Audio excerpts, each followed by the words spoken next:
Assalamualaikum warahmatullahi wabarakatuh. Alhamdulillahirrahmanirrahim. Yang terhormat Ibu Siti Rahayu selaku dosen pengampu mata kuliah Public Speaking serta teman-teman yang sedang berbahagia. Kali ini saya akan menyampaikan materi dengan tema pendidikan. Jadi menurut ahli pedagogi dari Belanda mengemukakan bahwa pengertian pendidikan merupakan suatu bimbingan yang diberikan oleh orang dewasa kepada anak-anak yang untuk mencapai tujuannya, yaitu tentang kedewasaan. Mendidik dan pendidikan adalah satu hal yang memiliki keterkaitan. Pengertian pendidikan tersebut itu sendiri bermakna melakukan suatu tindakan yang berupa memberikan pendidikan kepada pihak lain. Menurut Ki Hajar Dewantara, mendidik adalah menuntun segala kekuatan kodrat yang pada anak supaya mereka sebagai manusia dan sebagai anggota masyarakat dapat mencapai keselamatan dan kebahagiaan yang setinggi-tingginya. Jadi menurut Ki Hajar Dewantara ini, mendidik itu adalah sebuah kodrat bagi manusia, terutama bagi orang tua yang memiliki anak. Itu seharusnya orang tua itu harus mendidik anaknya supaya lebih menjadi manusia yang berguna bagi bangsa dan negara. Lalu menurut Cringe dan Rexoswanyoyo, mendidik adalah pertolongan yang diberikan oleh siapapun yang bertanggung jawab atas pertumbuhan anak untuk membawa ke tingkat yang lebih dewasa. Ada beberapa konsep dasar mengenai pendidikan. Ini yang pertama, bahwa pendidikan berlangsung selama seumur hidup, long life education. Hal tersebut karena usaha pendidikan sejatinya dimulai dari sejak manusia lahir, dari kandungan sampai meninggal. Jadi konsep yang pertama ini, dari lahir atau dari kandungan sampai ia meninggal, itu hidupnya belajar. Di dalam belajar tersebut banyak hal yang didapat oleh orang tersebut, seperti pendidikan, karakter, sopan santun. Itu pastinya seseorang akan belajar dari hal-hal tersebut, yang pada intinya pendidikan tersebut akan membawanya ia ke arah mana. Ketika pendidikan itu negatif, positif, pasti akan berakibat ke depannya. Jadi orang tua yang memiliki anak sepantasnya atau seharusnya, bahkan emang harus, itu seorang anak dididik yang positif. Maka anak tersebut yang nantinya akan menjadi dewasa, akan menjadi seseorang yang lebih baik, ya kita selaku orang tua ataupun bapak, ibu, ya harus mendidik anaknya ke hal-hal yang positif. Pada era sekarang ini banyak anak-anak yang mengalami pendidikan yang tidak sewajarnya.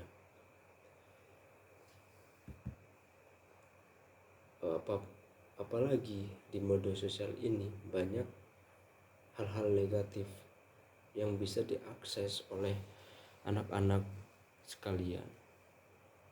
Jadi orang tua seharusnya lebih memantau lah anak-anaknya seperti itu.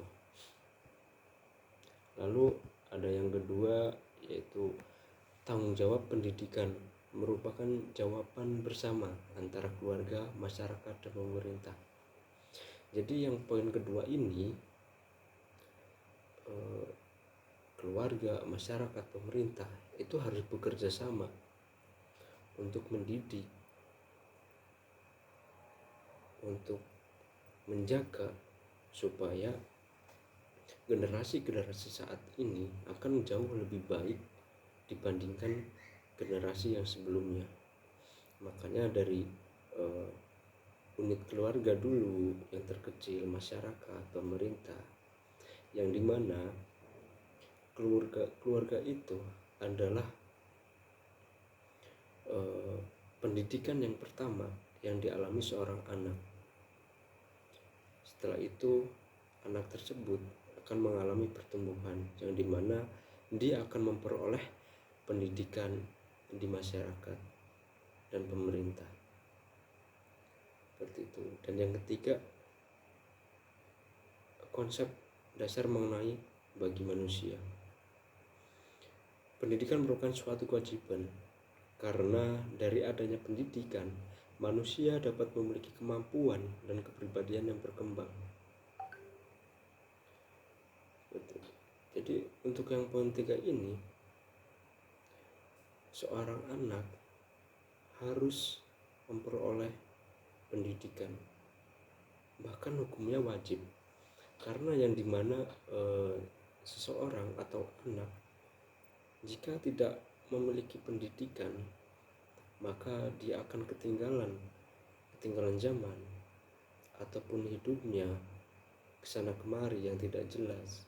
Jadi sekali lagi saya ingatkan kepada orang tua, kepada masyarakat, kita harus saling menjaga baik dari perilakunya, sikapnya, dan sopan santunnya, dan pendidikannya, dan karakternya itu harus dijaga dan harus dikasih hal-hal yang positif supaya anak tersebut akan menjalani kehidupan itu dengan matang ataupun dengan nyaman gitu loh. Karena di dalam hidup tersebut seseorang ya harus mempunyai tujuan yang baik gitu loh. Jadi ya dari orang tua, masyarakat maupun pemerintah harus saling bergotong royong untuk menjaga anak-anak tersebut. Sehingga dalam konsep tersebut, mengenai 3 konsep tersebut, disimpulkan bahwa pendidikan adalah suatu usaha yang disadari atau bukan suatu perbuatan yang serampangan begitu saja, supaya dirinya menjadi manusia yang dewasa, yang bertanggung jawab dan mandiri. Seperti itu. Oke, kita lanjut.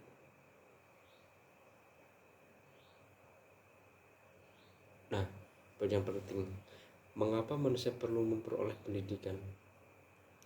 Ada beberapa asumsi yang memungkinkan mengapa seseorang manusia pada ranahnya atau perlu memperoleh pendidikan dalam hidupnya.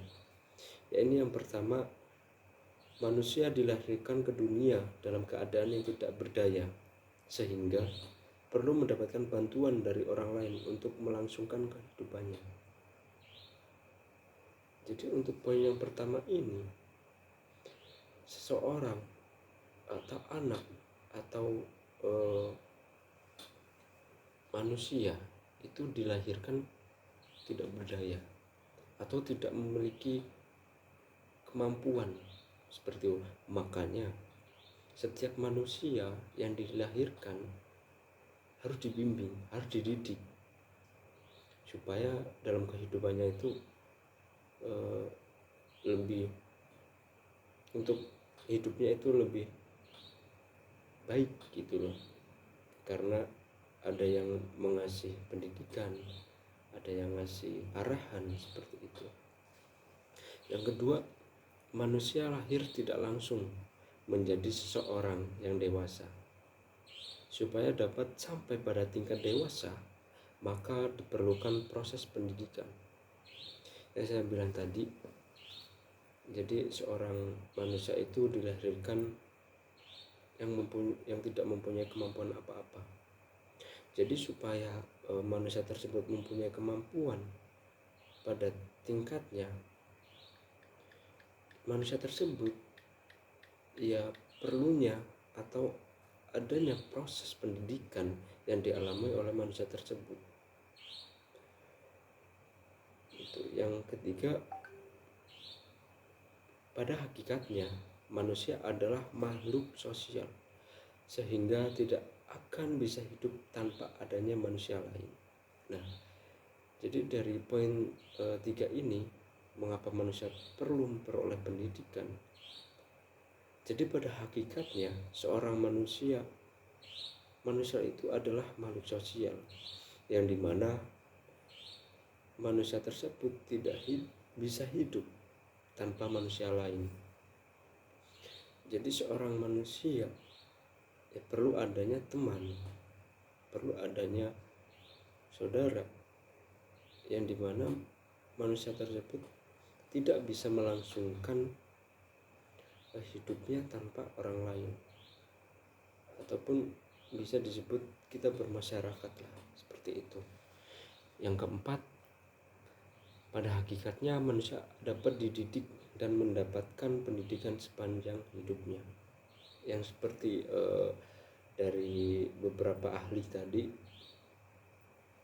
Jadi pada hakikatnya manusia itu memperoleh pendidikan atau dididik itu dari ia lahir sampai ia hidup itu, ataupun sepanjang hidupnya dia memperoleh pendidikan, dan emang harus dididik dan harus dikasih arahan seperti itu. Nah, jadi tujuan pendidikan tersebut ada memiliki beberapa hal. Yang pertama, untuk mencapai suatu kehidupan yang lebih baik. Nah, jadi ya emang seperti itu gitu. Jadi ketika seseorang dididik, ya emang itu untuk mencapai suatu kehidupan yang lebih baik. Semisal ada orang tua yang dimana hidupnya kurang jelas itu, dalam artian orang tua tersebut tidak memperoleh pendidikan. Nah, jadi selaku orang tua harus berpikir gimana anaknya itu harus lebih dari orang tuanya. Jadi orang tua itu harus mendidik anaknya supaya anaknya tersebut tidak mengikuti dalam perjalanan orang tuanya yang kurang pendidikan, yang kurang kasih sayang, yang kurang perhatian, yang kurang arahan. Jadi selaku orang tua harus mendidik anaknya. Yang kedua, untuk membentuk manusia Indonesia yang memiliki sikap dan perilaku sesuai pada nilai-nilai Pancasila. Jadi seorang anak itu dididik untuk memiliki sikap atau perilaku yang sesuai pada nilai-nilai Pancasila. Mungkin hanya seperti itu yang saya sampaikan. Jika ada kurang atau ada kata-kata yang kurang sopan ataupun kurang jelas, saya minta maaf, kepada saya mohon ampun. Jadi mungkin hanya itu yang saya perlu sampaikan. Nanti akan kita bahas di lain waktu. Kita akan memperdalam materinya lagi supaya zaman sekarang ini banyak anak yang kurang memperoleh pendidikan tersebut karena kurang perhatian dari orang tuanya. Jadi saya ini hidup di kampung yang dimana banyak masyarakat di lingkungan sekitar itu menganggap sepele tentang pendidikan, jadi imbasnya itu kepada anaknya. Yang pertama, ngapa sih belajar sekolah setinggi-tinggi mungkin, nantinya juga hidupnya gitu-gitu aja gitu loh. Apalagi di masyarakat ini yang terutama perempuan lah, banyak perkataan dari masyarakat seperti ini, cewek perempuan ngapain sekolah tinggi-tinggi, yang dimana nantinya cewek itu bakal di dapur ataupun di belakang ataupun menjadi ibu rumah tangga. Padahal nggak seperti itu. Padahal banyak hal-hal positif, banyak sekali hal-hal positif tentang mengenai pendidikan tersebut. Seperti itu. Oke, terima kasih. Mungkin hanya itu yang perlu saya paparkan atau saya sampaikan. Saya akhiri. Wassalamualaikum warahmatullahi wabarakatuh.